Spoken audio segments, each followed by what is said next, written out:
കമലേഷ്, ഇന്ന് ഒരുപക്ഷെ രാഷ്ട്രീയ കേരളം ഞെട്ടിയ ഒരു വാർത്തയാണ് പാലോട് രവിയുടെ പ്രതികരണം. പക്ഷേ പാലോട് രവി പറഞ്ഞ ആദ്യത്തെ പ്രതികരണം കേരള ജനത നേരത്തെ തന്നെ അംഗീകരിച്ചതാണ്. മൂന്നാമതും LDF സർക്കാർ അധികാരത്തിൽ വരാൻ പോകുന്നു. പക്ഷേ ഒരു മുതിർന്ന കോൺഗ്രസ് നേതാവിൻ്റെ വാക്കുകളിൽ നിന്ന് തന്നെ അത് വരുമ്പോൾ എന്താണ് കോൺഗ്രസ് ഇതിനെക്കുറിച്ച് വിലയിരുത്തുന്നത്? ഒപ്പം തന്നെ ആ പാർട്ടിയുടെ അധപ്പതനം എങ്ങനെയാണെന്നുള്ള കാര്യം കൂടി പുറത്തു വരുന്നു. ഒപ്പം തന്നെയാണ് പാർട്ടിയുടെ നേതൃത്വത്തെക്കുറിച്ചുള്ള വിലയിരുത്തലും.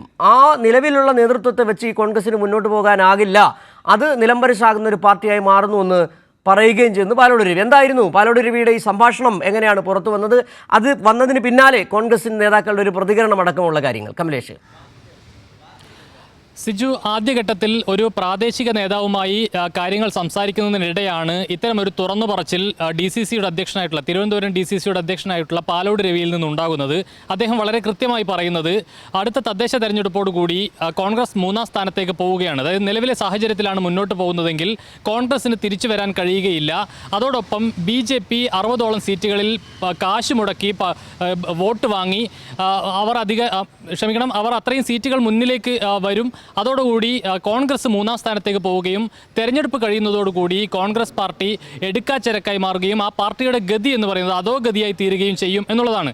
അതോടൊപ്പം അദ്ദേഹം വിശദീകരിക്കുന്ന പ്രധാനപ്പെട്ട കാര്യം, അതിനു പിന്നാലെ കോൺഗ്രസിൽ നിന്നുള്ള പ്രവർത്തകരെല്ലാം തന്നെ BJPക്കൊപ്പം ചേരുന്ന സാഹചര്യമുണ്ടാവും. ഈ കോൺഗ്രസിൽ ഇപ്പോൾ നിൽക്കുന്ന മുസ്ലിം കമ്മ്യൂണിറ്റിയിൽ പെടുന്ന ആളുകളെല്ലാം തന്നെ CPMനൊപ്പമോ മറ്റ് കക്ഷികളിലോ ഒക്കെ ചേരുന്ന ഒരു സാഹചര്യമുണ്ടാവും. അതോടെ കോൺഗ്രസ് സംസ്ഥാനത്ത് നശിച്ച് ഇല്ലാണ്ടായി പോവും എന്ന ഒരു കാര്യമാണ് മുതിർന്ന കോൺഗ്രസ് നേതാവ് പാലോട് രവി ഈ ഫോൺ സംഭാഷണത്തിൽ വ്യക്തമാക്കുന്നത്.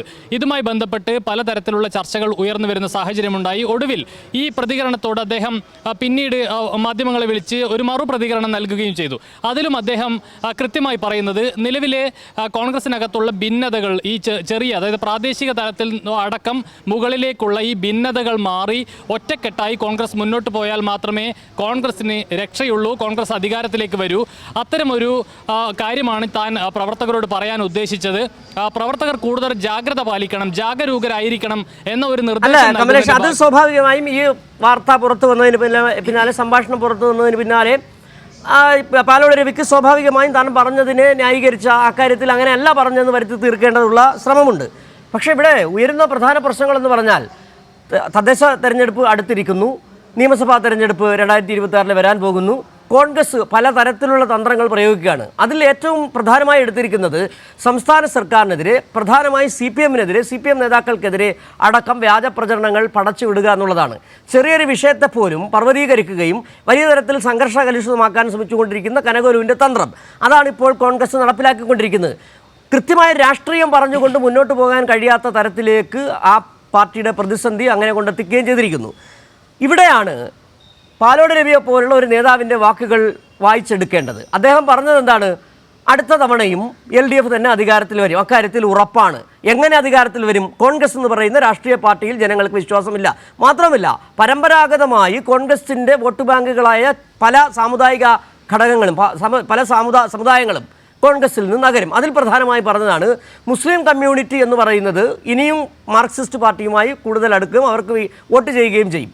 കോൺഗ്രസിൽ നിൽക്കുന്ന മറ്റു പലരും BJPയിലേക്ക്, അതായത് ഹിന്ദു സമുദായം അടക്കം BJPക്ക് വോട്ട് ചെയ്യുന്ന എന്ന തരത്തിൽ തന്നെയാണ് പാലോട് രവി പറഞ്ഞു വെച്ചത്. മാത്രമല്ല, അദ്ദേഹം പറഞ്ഞതിൽ പ്രധാനപ്പെട്ട മറ്റൊരു കാര്യം, ഈ പണം വാങ്ങി വോട്ട് ചെയ്യുന്നവരാണ്.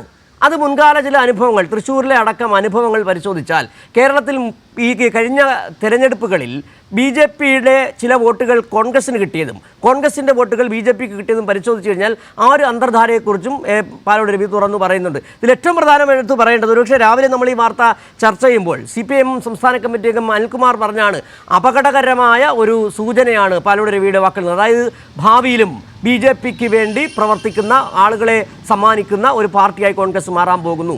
അതാണ് ഏറ്റവും അപകടകരം. അത് തന്നെയല്ലേ പാലോട് രവി പറഞ്ഞത്? സിജു, തീർച്ചയായും അതെ. വളരെ കൃത്യമായ ഒരു നിരീക്ഷണമാണ് ഇതുമായി ബന്ധപ്പെട്ട് പാലോട് രവി നടത്തുന്നത് എന്നതാണ് ഏറ്റവും പ്രധാനപ്പെട്ട കാര്യം. അതായത് ഈ വിഷയവുമായി ബന്ധപ്പെട്ട് അദ്ദേഹം പറയുന്ന പ്രധാനപ്പെട്ട ഒരു കാര്യം, 3-ാം തവണയും LDF സർക്കാർ സംസ്ഥാനത്ത് അധികാരത്തിൽ വരും, കോൺഗ്രസ് 3-ാം സ്ഥാനത്തേക്ക് പിന്തള്ളപ്പെടും എന്നുള്ളതാണ്. ഇത് എങ്ങനെയെന്ന് കൂടി അദ്ദേഹം പറയുന്നത്, BJPയിലേക്ക് കോൺഗ്രസിൽ നിന്നുള്ള പ്രവർത്തകരെല്ലാം പോകുന്ന ഒരു സാഹചര്യം ഉണ്ടാവും. സ്വാഭാവികമായും കോൺഗ്രസിന് മുന്നിലേക്ക് 2-ാം സ്ഥാനത്തേക്ക് BJP വരാനുള്ള സാധ്യതയാണ് അദ്ദേഹം പറയുന്നത്. അങ്ങനെ വരുമ്പോൾ മുസ്ലിം കമ്മ്യൂണിറ്റിക്ക് വലിയ ആശങ്കയുണ്ടാകുന്ന ഒരു സാഹചര്യം ഉണ്ടാവും. കോൺഗ്രസ് നാനാവശേഷമാവുകയും കോൺഗ്രസ് പ്രവർത്തകർ BJP-യിലേക്ക് പോവുകയും ചെയ്യുമ്പോൾ BJP കൂടുതൽ വലിയ ഒരു കക്ഷിയായി വരുന്നു എന്ന ഒരു പേടി, BJP ഒരു പക്ഷേ ഒരു പ്രധാനപ്പെട്ട പൊസിഷനിലേക്ക് BJP വന്നേക്കുമോ എന്ന ആശങ്ക മുസ്ലിം കമ്മ്യൂണിറ്റിക്ക് ഉണ്ടാകും. അതുകൊണ്ട് തന്നെ അവർക്ക് ഏറ്റവും പ്രാപ്യമായ ഒരു ഇടം എന്ന് പറയുന്നത് അത് കമ്മ്യൂണിസ്റ്റ് പാർട്ടിയാണ്, മാർക്സിസ്റ്റ് പാർട്ടിയാണ് എന്നുള്ളതാണ്. അതുകൊണ്ട് തന്നെ അദ്ദേഹം ആ നിലയിൽ വളരെ കൃത്യമായി മുസ്ലിം കമ്മ്യൂണിറ്റി എന്ന് തന്നെ പറഞ്ഞുകൊണ്ട് അദ്ദേഹം പറയുന്നു, ആ മുസ്ലിം കമ്മ്യൂണിറ്റി CPM-ലേക്കോ മറ്റ് കക്ഷികളിലേക്കോ പോകാനുള്ള സാധ്യതയാണുള്ളത്, പോകും എന്ന് തന്നെ പറയുന്നു. കോൺഗ്രസ് പ്രവർത്തകർ BJP-യിലേക്ക് പോകും എന്ന് പറയുന്നു. അവിടെയാണ് വീണ്ടും മൂന്നാമതും LDF സർക്കാർ അധികാരത്തിലേക്ക് വരും. മുസ്ലിം കമ്മ്യൂണിറ്റി അടക്കമുള്ള ന്യൂനപക്ഷ വിഭാഗങ്ങൾ സ്വാഭാവികമായും LDF-നെ പിന്തുണയ്ക്കും. മൂന്നാമതും LDF അധികാരത്തിൽ വരും എന്ന നിരീക്ഷണം വളരെ കൃത്യമായി മുതിർന്ന കോൺഗ്രസ് നേതാവ് പാലോട് രവി നടത്തുന്നത്.